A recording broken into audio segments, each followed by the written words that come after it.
कहानी की शुरुआत में गाड़ी में एक परिवार को दिखाया जाता है जिसमें हस्बैंड का नाम गाय और वाइफ का नाम प्रेस्गा होता है। इन दोनों का डिवोर्स होने वाला है, इसलिए डिवोर्स से पहले ये अपने दोनों बच्चों को आखिरी बार फैमिली ट्रिप पर ले जा रहे हैं। इनके बच्चों का नाम मेडॉक्स और टेंट होता है। ये सबके सब रिजॉर्ट पहुंच जाते हैं, जहां पर पहुंचने के बाद इन सबको वेलकम ड्रिंक दिया जाता है। कुछ देर बाद यहाँ पर एक फैमिली से मिलते हैं जिसमें वाइफ का नाम क्रिस्टल होता है। क्रिस्टल का हस्बैंड एक सर्जन है और ये अपनी बेटी के साथ यहाँ पर आए हुए हैं। और जब ये सब के सब बैठे होते हैं तभी रिजॉर्ट का मैनेजर इनके पास आता है और तभी इन्हें सजेस्ट करता है कि यहाँ पर एक बहुत खूबसूरत बीच है और इन्हें उस बीच पर जाना चाहिए। अब यहाँ पर रिजॉर्ट का जो मैनेजर है उसके साथ यहाँ पर उसका एक नेफ्यू भी रहता है। मेडॉक्स और ट्रेंट की उससे दोस्ती हो जाती है और ये आपस में एक मैसेज के अकॉर्डिंग गेम भी खेलते हैं। अगले दिन ये सब के सब उस बीच की तरफ निकल जाते हैं। उनकी गाड़ी बीच घने जंगल से होते हुए बीच तक पहुँच जाती है, जो कि वह बहुत ही खूबसूरत होता है। बीच पे आने के बाद वह सब बहुत खुश थे। यहाँ पर पहले से एक कपल होता है, इसके बाद यह सब अपने अपने बैठने की जगह बनाते हैं और तभी कुछ ही देर बाद इन्हें यहाँ बहुत सारी चीजें मिलना शुरू हो जाती हैं, जिसे देखकर ये सब के सब तनाव में आ जाते हैं। इन्हें समझ में नहीं आता कि अगर बाकी लोग भी पहले यहाँ आए थे तो वो अपना सामान यहाँ पर छोड़ के क्यों गए। और यह लोग ज्यादा सोचना नहीं चाहते क्योंकि यहाँ पर यह लोग एंजॉय करना चाहते हैं। गाय और प्रेस्गा का छोटा बेटा ट्रेंट समुद्र में नहाने के लिए जाता है और जब वह नहा रहा होता है तभी उसके पास एक डेड बॉडी आती है। उसे देखकर वह डर जाता है और जोर से चिल्लाता है। सब यहाँ पर आकर देखते हैं तो यहाँ पर एक लड़की की डेड बॉडी होती है और तभी सडनली यहाँ पर एक ब्लैक लड़का आता है और वो कहता है कि ये मेरी गर्लफ्रेंड है, जो कि मैं इसे बहुत देर से ढूंढ रहा था। और तभी सबको लगता है कि इसी ने अपनी गर्लफ्रेंड को मारा है।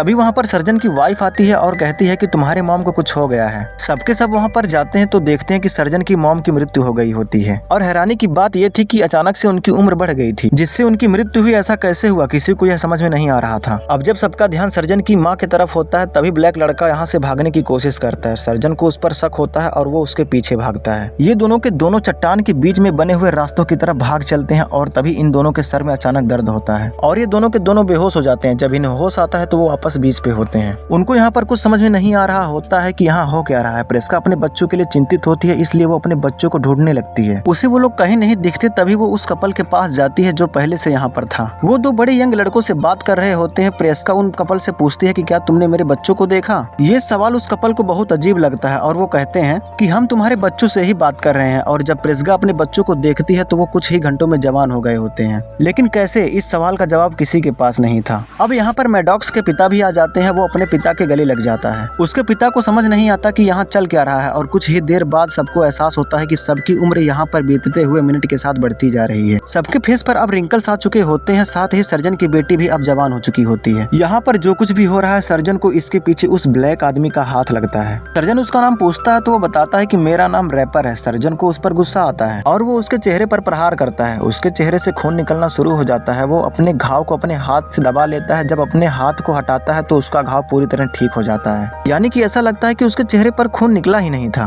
तभी वो सबको बताता है कि वो अपनी गर्लफ्रेंड के साथ यहाँ पर घूमने के लिए आया था। अचानक से उसकी गर्लफ्रेंड गायब हो गई। फिर उसकी डेड बॉडी मिली। यहाँ पर सबको समझ में आ चुका है कि बीच पर जो कुछ ऐसा हो रहा है जो कि नॉर्मल नहीं है। वे कैलकुलेशन लगाना शुरू कर देते हैं और इन्हें समझ में आ जाता है कि बीच में बीतने वाला हर एक आधा घंटा 1 साल के बराबर है और अगर ये लोग 24 घंटे में यहाँ से बाहर नहीं निकले तो इन सब की उम्र 48 साल बढ़ जाएगी, जिससे इन सब की मौत हो जाएगी। ये किसी न किसी तरह से इस बीच से निकलना चाहते हैं, लेकिन किसी को नहीं पता कि ये यहाँ से कैसे निकल सकते हैं। कि तभी सडनली प्रेस्का के पेट में दर्द हुआ और वो बेहोश हो जाती है। सर्जन उसे चेक करता है और कहता है कि इसके पेट में कुछ न कुछ गड़बड़ है। अभी उसके पास जो नाइफ होता है उससे प्रेस्का के पेट को वो कट करता है और जैसे ही वो कट करता है घाव अपने आप ही भरने लग जाते हैं और नॉर्मल पहले की तरह हो जाता है। फिर दोबारा काटता है तो सब उसकी स्किन को पकड़ते हैं और सर्जन उसके पेट से एक स्टोन निकालता है, जिसके बाद ही प्रेस्का के घाव अपने आप ही भर जाते हैं और वो होश में आ जाती है। अब यहाँ पर जो ब्लैक लड़का होता है जिसकी गर्लफ्रेंड की यहाँ पर मौत हुई थी, वह अपनी गर्लफ्रेंड की डेड बॉडी को देखने के लिए वहाँ पर जाता है। पर तभी वो जब उसके पास जाता है तो पूरी तरह देखकर वह हैरान हो जाता है, क्योंकि अब उसकी गर्लफ्रेंड की बॉडी एक स्केलेटन बन चुकी होती है। और तभी ये सभी हिसाब लगाते हैं कि एक डेड बॉडी को स्केलेटन बनने में कम से कम 7 साल लगते हैं, यानी कि यहाँ 3.5 घंटे हो चुके हैं। इन सबकी उम्र 7 साल बढ़ चुकी है। वहीं टेंट को दिखाया जाता है जो सर्जन की बेटी के साथ टेंट के अंदर गया था और जब दोनों बाहर आते हैं तो सर्जन की बेटी प्रेग्नेंट होती है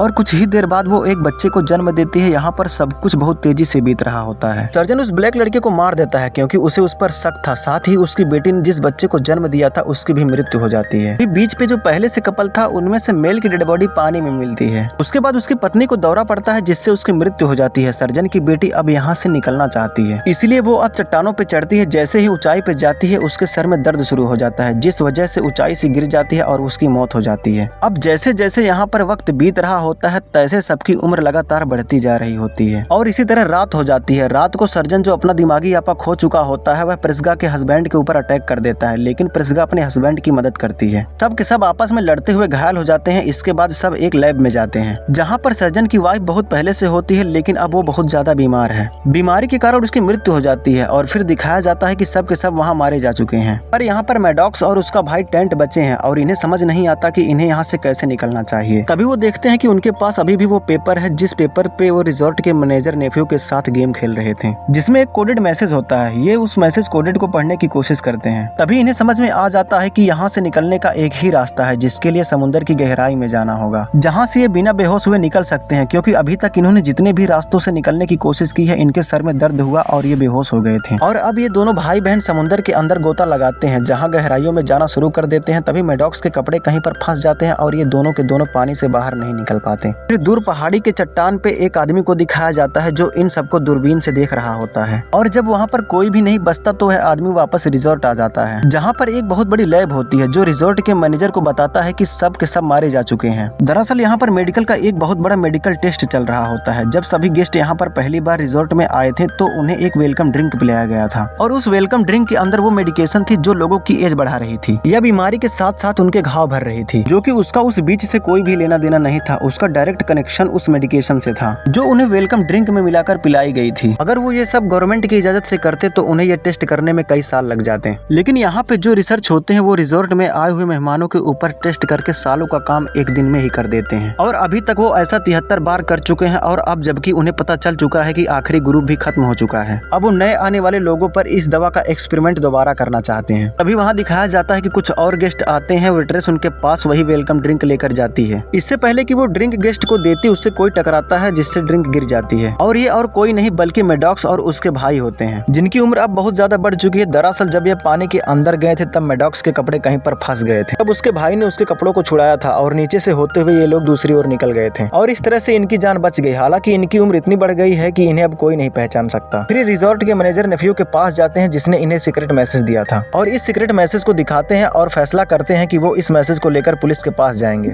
और उन्हें इस रिजॉर्ट की सच्चाई को बताएंगे। साथ ही यहाँ से कई लोग गायब होते हैं ये भी उन्हें बताएंगे और इसके बाद वो अपने घर अपने आंटी के पास चले जाएंगे। इसी के साथ ये फिल्म यहीं पर खत्म होती है। दोस्तों, यह मूवी एक्सप्लेनेशन आपको कैसी लगी कमेंट में जरूर बताएं और मिलते हैं न्यू मूवी एक्सप्लेनेशन के साथ।